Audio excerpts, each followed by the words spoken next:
Hello YouTube friends, this is Bear from Honey Bear Cards here. Today we're going to be talking about 2025 Bowman. We're going to break down pretty much everything you need to know.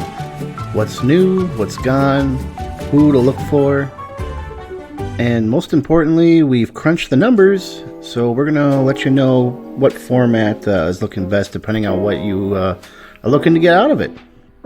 So enough chit chat, and let's go ahead and dive in.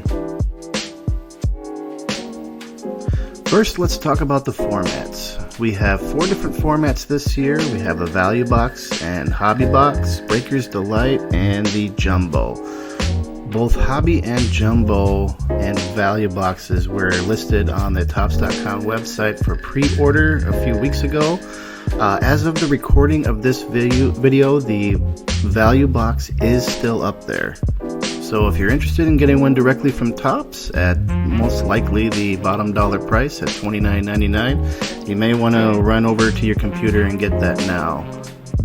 The value box, of course, has 6 packs at 12 cards per pack. A total of 72 cards. The hobby box, you're looking at 24 packs in one of those. The big thing there is going to be 1 guaranteed auto. The price, I believe, has gone up on that. We're looking at $239.99 as the pre-sale price. I would imagine that in the secondary market now, the price has gone up substantially. So don't expect to go out there and find that price out there in the wild. Then, of course, there is the jumbo box, pre-sale at $499.99. You get 12 packs with 28 cards per pack, and the big thing there is going to be the 3 guaranteed autos. I've looked around the internet. The cheapest price I have found it right now in the secondary market is about $620. So we can see a definite big price bump shortly after release. So that's going to be something, if you want a jumbo box, you're probably going to have to pay quite a bit over the pre-sale price. As for the Breaker's Delight, I didn't actually see this go on the pre-order market, so I'm assuming it's the same price as a jumbo box. It typically is. In one of those, you're looking at 1 pack that's going to have 10 cards in it, with 3 of those being autographed cards. So it is definitely a format that has very little fluff in it. You're not going to be getting any kind of paper cards or base cards or anything like that. It's going to be all chrome or a lot of the different parallels that are going to be exclusive to Breaker's Delight. I have seen this one on the secondary market going for the same price as the jumbo box. About $620 is the going rate for that. What is going away? As far as inserts are concerned, the Bowman AI, Gladiators of the Diamond, Rising Infernos, Prospect Power-Ups, they were all standard in just about every value box that you bought.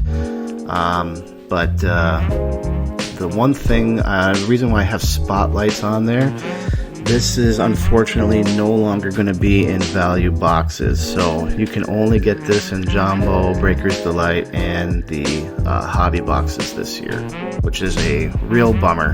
Womp womp. Also, different for this year, the lunar glows are gone. So the 2024 year was the last year of the lunar glow, so you won't be seeing those anymore. They have been replaced, and more on that in a minute. Now, what's new? This year for inserts, you're going to see Rockstar Rookies, something called Crystallized. I don't have a picture of that one because we don't know what it looks like yet, but this one is going to be Hobby Jumbo or Breaker's Delight only. Great list loading, and very important prospects, VIPs. On the parallels front, Reptilian is going to be the thing that replaces the lunar glow. So in value boxes, I anticipate you're probably going to get 1 Reptilian per box. Now you're going to see 27 new chrome parallels and 7 new paper parallels. So we're definitely watering down the parallel section. But one thing to note is that many of those chrome parallels are going to be Hobby or Breaker's Delight exclusives. They are something that is definitely going to be the big reason why that number is so high. So if you're looking at something out of like a Breaker's Delight, there's like 5 or 6 different geometrics that you won't find anywhere else. So that being said, the one thing I am actually excited about is the new fire fractor that is in the value boxes, and that is the only place you can get those. We haven't seen an actual picture of it yet. I'm hoping that it's going to be some sort of fire-like design that is kind of like the Ray Wave, where it is kind of more of a, for lack of a better word, a flame shape in the background. I think that would look totally awesome. But the thing that would really be disappointing though is if it's just a bunch of fire emojis around the border. So please, Topps, Fanatics, don't let that be the case. And on to First Bowman's, the card that Bowman is known for. I have not an extensive list of where it's like every single First Bowman of everybody in the entire product, but I thought I'd break this down to basically the ones that have the most hype. As you can see, the undrafted one there is Jesus Made, or Jesus Made. He's really the only international player that I've actually seen quite a bit of hype on. As of recording, he's actually 52nd on the Major League Baseball top prospects right now. So being that he's 17 years old, that is actually very impressive. So that's definitely one that you're going to be wanting to look out for from the Brewers. And he's looking, I think he's a third baseman, shortstop. Actually, now that I look at it, yes, he's a shortstop. So as for all the other players, I'm not the best source for these like different scouting on these. Let's Talk Wax is another YouTube channel. He really breaks down every single prospect that is in every product, so you may want to take a look at his channel. Shout out to him on which ones that are the A's, A level, B level, elite level, that type of thing. But what I have here is the 2024 draft first rounders that were held back from the Bowman draft from last year. So you got Charlie Condon. He's the cover boy for this product right now. He was drafted 3rd, and then JJ Weatherholt, I believe, is going to be between Condon, Weatherholt, and Made. I think those are going to be the 3 big ones everyone's going to be going after. But everyone else on that list is considered a first round from last year's draft. Now moving on to the new rookies. The big one there, as you can see by the Bowman anime, which of course is coming back this year, is Roki Sasaki. He is probably the biggest one of note in this product because he was not in Series 1. But the big ones from Series 1 will be in this one as well with their RC logo. And that's Dylan Cruz, James Wood, Kobe Mayo, Luis Angel Acuna, and pretty much most of the others will be in this product as well. So if you're a guy that looks at rookie cards, this is what you can expect. Now on to the numbers. I don't have it shown on the screen here, but I can tell you, if you're someone like me who likes to do a lot of set building, the value box is going to be far and away your best option, on a price per card level. Value boxes currently on a price per card basis are 42 cents a card, and the closest one behind that is going to be a hobby box, which is $1.25 a card. So you're looking at a substantial increase from one to the next, but when you're guaranteeing an auto in the box, you kind of have to charge more, so I can pretty much understand that. Now, taking a look at the spreadsheet here, if you are seeing green, it is the cheapest format on a dollar per box basis or dollar per card basis of pulling said card based on the odds. And if it's red, it's the most expensive. So just looking at this here, as you would kind of expect, the Breaker's Delight's going to be the most expensive, given that you're only getting 10 cards out of a particular box, as opposed to jumbos where you're looking at like 336. Also, rather than going through every single parallel, I think just in Chrome there's like 52 or 53 or something like that. I just broke it down with the parallels that most people actually care about more universally throughout the hobby. So just your Chrome Prospect Auto, the silver, the gold, the red, and I threw the Fire Fractor in there just because, I'm a little excited about that one, and interested to see what that's going to look like. Now, if you see something blacked out, it means it is not in that format. So there are some things that are going to be exclusive to hobby and some things that are exclusive to value. Just taking a preliminary look at it, if you're looking at some sort of autograph, either from a prospect or a rookie, the best format on a dollar per card basis is going to be the jumbo box.